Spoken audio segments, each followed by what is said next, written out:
अखिलेश यादव को जान से मारने की धमकी मिली है, तो वहीं अखिलेश यादव ने करनी सेना पर जमकर हमला बोला है। आगरा के मैदान में उतरे हैं सपा नेता। उन्होंने कहा है कि मैंने राणा सागा कंट्रोवर्सी में फंसे सपा सांसद रामलाल सुमन से मुलाकात की है। उन्होंने ये भी कहा है कि मुझे जान से मारने की धमकी दी गई है, वो भी गोली से। देखिए इस वीडियो में। तो याद होगा, मुझे गोली मारने की धमकी मिल रही है। जैसे फूलन देवी जी को मारा जैसे, वैसे तुम्हें मारेंगे। वैसे तो सरकार को खुद संज्ञान लेना चाहिए, क्या करूं? लेकिन अगर हमारी पार्टी के लोग शिकायत भी करने जा रहे हैं तो उस पर एफआईआर दर्ज नहीं हो रही। बीजेपी के लोग कुछ भी लिख सकते हैं, उन पे एफआईआर नहीं होगी, कड़ी कार्रवाई नहीं होगी। और अगर एफआईआर हो भी जाएगी तो कार्रवाई नहीं होगी। करीबन 25-30 एफआईआर तो हम लिखा चुके हैं। इस सरकार में जाति कैसे काम कर रही है उसे देखिए। सम्राट अशोक, जिन्हें कुशवाहा मौर्य समाज अपना भगवान मानता है, उनकी जयंती पर सौहार्दपूर्ण आयोजन, एक व्यक्ति ने तलवार से केक काट दिया, उस पर कार्रवाई हो गई। पर पुलिस ड्रोन की निगरानी में तलवार लहराती योगी सेना के लोगों को पूरे सम्मान के साथ कोई कार्रवाई नहीं हुई। अगर कहीं कोई कार्रवाई हुई हो तो बताइए आप। और याद कीजिए, क्या कहा जाता था जब पुरानी सरकार हुआ करती थी।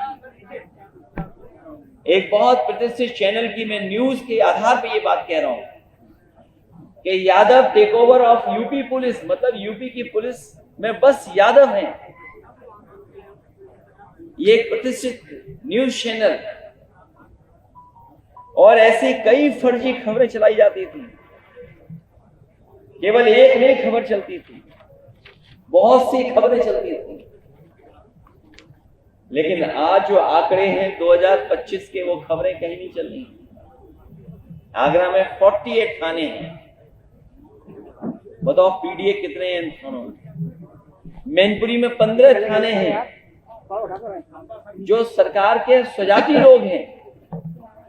मैनपुरी में 15 थाने हैं, 15 में 10 में हैं वो लोग। महोबा में 11 थाने हैं, 6 में सिंह साहब लोग। पीडीए के केवल 3 हैं। चित्रकूट में 10 थाने हैं, ज्यादातर में सिंह साहब लोग बैठे हैं।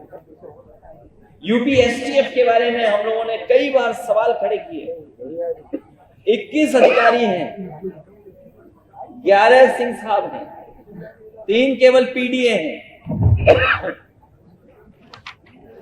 और ग्राफ भी लाया हूं मैं, अगर आप चाहें तो ग्राफ भी मैं दे सकता हूं, दिखा सकता हूं।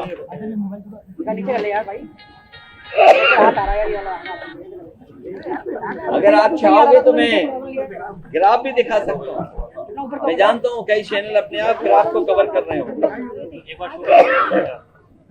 ये ग्राफ है, ये थोड़ा फ्रंट में ये है। ये तो मैं केवल 4 जगह का बता रहा हूं मैं आपको।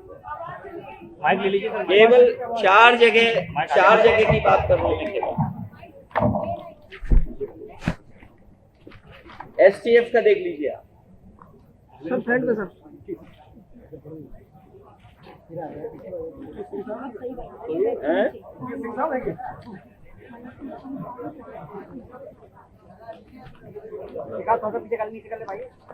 इसलिए मैं कहना चाहता हूं, जो बात मैंने पहले कही मैं फिर कहता हूं।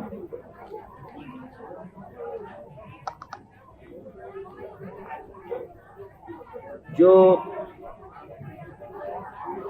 तथाकथित शक्ति प्रदर्शन आगरा में हुआ, वो दिल्ली वाले लखनऊ वालों के बीच के सत्ता संघर्ष से उपजा।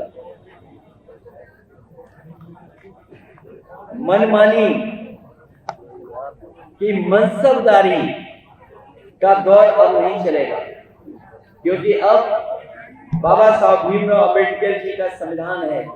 संविधान ही सर्वोपरि ही रहेगा, पहले भी था और आगे भी रहेगा। आगरा वासियों के और आगरा वासियों को आगे आकर के हिंसात्मक राजनीति का विरोध करना चाहिए। हम लोग तो विरोध कर ही रहे हैं, लेकिन आपके माध्यम से मैं आगरा वासियों से भी अपील करूंगा कि इस हिंसात्मक राजनीति का विरोध करना चाहिए, क्योंकि अगर आगरा का अमन चैन बिगड़ा और दुनिया भर में इसकी चर्चा हुई तो अंतर्राष्ट्रीय स्तर पर आगरा की छवि खराब होगी और पर्यटक यहां आने से कतराएंगे, जिसका सीधा असर आगरा के लोगों के काम कारोबार पर पड़ेगा और स्थानीय अर्थव्यवस्था बुरी तरह प्रभावित रहेगी। जिन लोगों ने केवल नफरत की राजनीति के लिए मुगल म्यूजियम का नाम बदल दिया, छत्रपति शिवाजी महाराज जी के नाम पर किया, अगर उनके नाम पर किया, किसी ने विरोध नहीं किया, हम लोगों ने भी विरोध किया। वो दुनिया का सबसे बड़ा आर्किटेक्ट उसके माध्यम से वो बन रहा था, लेकिन क्योंकि समाजवादी लोग बना रहे थे, इसलिए वो म्यूजियम आगे भी बढ़ा।